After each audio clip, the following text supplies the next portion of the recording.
E vamos iniciar mais uma leitura, né? Eu confesso a vocês que esse assunto eu não sabia, os poderes da mente, né? Eu não tinha, assim, um pleno conhecimento das atividades do Pastor Russell, né? Eu tinha em partes, mas confesso a vocês que esse assunto aqui eu não sabia, né? Mas por ver as dúvidas, se você tiver esse conhecimento, porque, por favor, eu peço a gentileza que vocês deixem nos comentários aí um link de um PDF, entendeu? Para sustentar isso aqui, né? Porque até então eu desconheço. Vamos lá. Os poderes da mente. O pastor Russell considerava a telepatia como um fenômeno real, muito embora não arriscasse um palpite sobre a natureza dela. Em uma repreensão de A Sentinela, ele expressa o seu ponto de vista. Quanto e como as preces de alguém podem beneficiar outro, não podemos saber. Não temos informação suficiente para filosofar sobre isso muito profundamente. Nós podemos conjecturar certas influências mentais provindo de uma pessoa para outra, exatamente como sabemos de influências elétricas que procedem de uma estação para outra distante milhares de milhas. Os poderes da mente são algo tão compreendido. Uma mente pode influenciar outras sem palavras por algum poder telepático. A relutância de Russell em assumir uma postura definida sobre a telepatia abriu campo para que seus seguidores prosseguissem investigando-a em busca de sua real natureza. Em 1925, a revista A Idade de Ouro, da edição de 25 de fevereiro, publicou o artigo, entre aspas, O Poder da Mente, de autoria do Dr. A.P. Poutlow. Em um trecho do artigo ele diz: está demonstrado que as substâncias químicas são muito lentas para permitir cálculos rápidos, e isso prova que o pensamento é conduzido por um sistema de vibração eletrônica.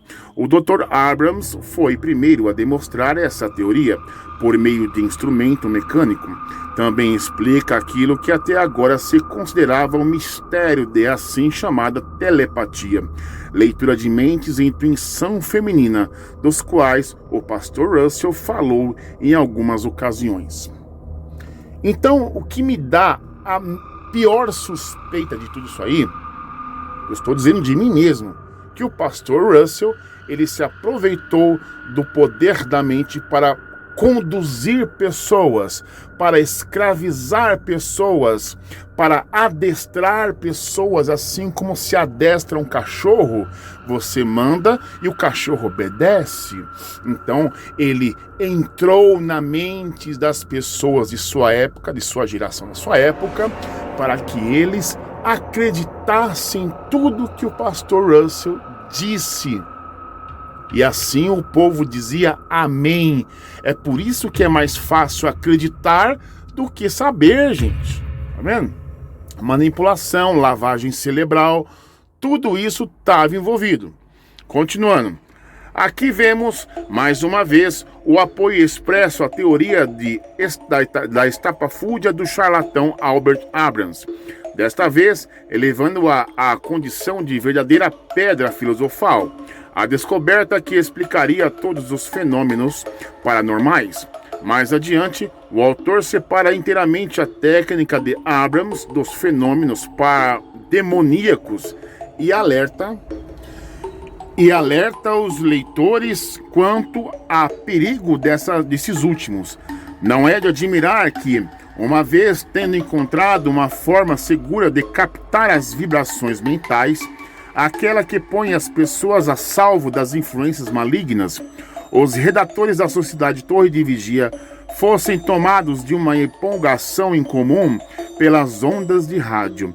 A ignorância deles não só serviu de combustível para a promoção de dispositivos inócuos, como muitos prejuízos ao bolso foram anunciados ao preço de $35 e à saúde, expondo a comunidade de estudantes da Bíblia à exploração de charlatões e místicos. A edição de 1º de julho de 1925 de A Idade de Ouro, página 631, publicou um artigo ainda mais curioso, intitulado de, entre aspas, Cada Humano com um Aparelho de Rádio. Nele, Clayton Woodworth introduz: Nós estamos recebendo recortes intitulados "São as ondas de rádio mentais uma possibilidade?" e "Retratos do vazio", os quais relatam as experiências de diversas pessoas em receber, com ou sem aparatos, quadros e mensagens que eles não conseguem explicar. Eu não tenho dúvidas, é claro, de que os fenômenos aqui listados são, em larga medida, demoníacos, mas eu também estou seguro de que nem todos o são. De fato, este recorte esclareceu alguns mistérios para mim. Os seres humanos por todo o universo serão capazes de conversar uns com os outros à vontade, instantaneamente e sem instrumentos de qualquer sorte. Todo ser humano é um embrião de estação de rádio. A ignorância científica de Woodward, bem como sua crença incondicional nos ensinos de Russell, certamente contribuiu para que ele endossasse algumas fraudes científicas do seu tempo. Nesta condição, era também pouco provável que ele conseguisse discernir a linha divisória entre ficção científica e ocultismo. É lamentável que ele, estando na posição de editor-chefe de uma publicação que era considerado um instrumento do Senhor, publicada por uma organização messiânica, atraísse muitos estudantes da Bíblia para o contato com aquilo que diziam repudiar, no caso, o ocultismo. Talvez isso nos ensine uma lição sobre o risco de alguém se pôr em diante de homens para lhe obedecer, tornando-se por consciência escravo deles. No caso, Romanos capítulo 6, verso 16. É irônico que o poder de influir na mente dos outros, entendido por Woodward e companhia como ondas de rádio, fosse exercício por eles próprios, não por estações virtuais, mas pelo poder da palavra escrita.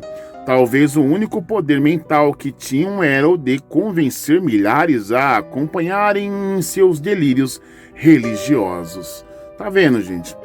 Isso aqui já chama para um outro assunto, que é a chamada lavagem cerebral.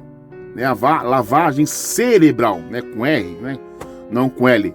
Lavagem cerebral, a manipulação, o adestramento, né?